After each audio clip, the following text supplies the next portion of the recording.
Hey everyone, this is Kieran from MSK Physio. Today's group of exercises is actually going to be looking at the review of some new literature from a couple months ago. And what this literature is hoping to do is establish some normative values around peak strength and endurance of the lower back muscles from around the ages of 18 plus in populations that currently don't have back pain.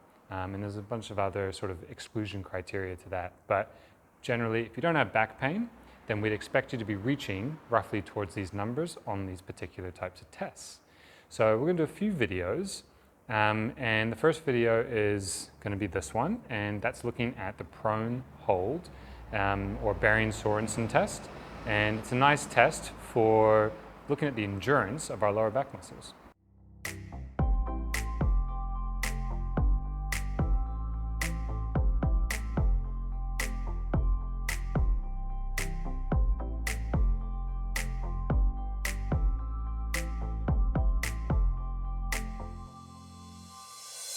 So when we're thinking about lower back muscles or spinal erector muscles along with the multifidi, we have to think about the fiber type. Now we've got fast twitch, slow twitch fibers, and what these fibers do is, bias towards fast sort of propulsive power movements versus like long endurance type movements. And then there's the in-between, and there's many, many, many different shades of gray in between. And depending on how you train, those fibers will adapt accordingly. And genetically, everyone might have a predisposition towards certain, concentrations of fiber types. And then you also have maybe some gender differences as well. Interestingly, this research found that the older you were, then the more likely you were to have more endurance on this test than as a female than if you were a male. And actually that the older you were as a female, you performed the best across all age groups down to the age of 18, which is an interesting finding. And whether there's cultural roots in that or, just, different social roots, it's kind of, up in the air at this stage, but something to consider. So when we're looking at the fibers, we want to make sure they've got an endurance capacity, or the muscles, an endurance capacity, and that sort of power capacity. Now this is a test, but can also be an exercise. And it's something that you're going to do to train your endurance.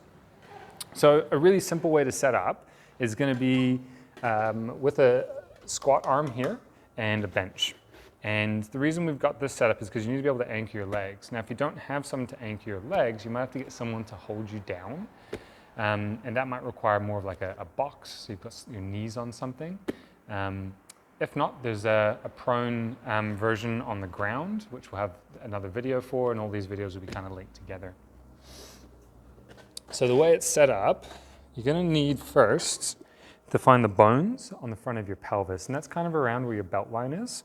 So if you're pushing up here and you're like, oh, that's muscle, that's soft, and you go a little further down, and you're like, okay, now there's bone. You want those bones to be right on the edge, not past. You want that bone contact to be right here on the edge, okay? So I'm going to go right into that spot there, check my bones. Okay, that's a little far forward, so I'm going to scoot back a smidge, bring my legs up onto this bar here, and then I'm just going to hold, and I take my hands off. And it means that my lower back muscles, along with, my hamstrings and my glutes and all that stuff's helping out, but because of the block, that movement that happens there is my lumbar spine flexing. So I'm not able to create a movement at my hips, and it just limits the hip involvement. It means it's really my lower back that's going to be doing most of the work. You want your head to be somewhat relaxed. Relaxed in the sense that I can co-contract and I can synergize my neck extensors to help out with my lower back extensors. But that's an option, but I also want them to be able to look around freely so that I'm confident that my lower back can do all the work. Same with the arms. They're not really involved, right? They can tense up and help out with arm extension, and they help to create synergistic strength with lower back, but I don't need that. I'd like them to be independent as well. And you're just going to stay here and hold. And I'm going to post up some of those normative values and have a look and just see where you match. Maybe do this test and just see how long you can last for. We're talking like upwards of, 3 minutes. Some people get up to 4 minutes, but around that sort of 2.5 to 3 minute is around the average. So just hanging out here, and you're going to feel your lower back muscles get pretty tired, okay? When you're done, got your hands here, and you can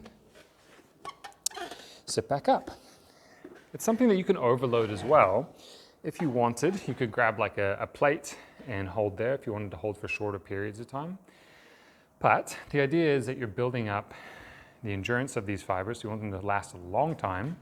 And then you're also trying to build up this ability to dissociate other body parts. We don't want it to feel like the whole body is doing the work until you're ending the set, until you're getting fatigued. That's when we'd expect those synergistic muscles to help out and recruit. But in the early stages of it, if your whole body is involved anyway, there might be a bit of a learning component to this for you as well. So, really useful test for lower back. We know that this type of test is correlated with people who potentially will develop back pain or have back pain, particularly in chronic low back pain as well. So, really good test.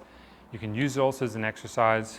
Great way to strengthen the endurance of your back, particularly your lower back, and just something you got to just give it a go, experience it. If you're not familiar with what lower back fatigue is like, or if you've got some fear around using your lower back muscles, this may not be the great place to start. Maybe start with the version where you're laying on your tummy on the ground, and that might give you just a little more feedback and a feeling of a bit more safety, and then progress into this when you're feeling more confident.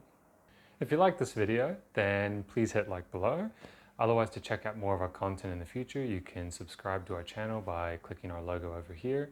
And to check out our latest video, click up here.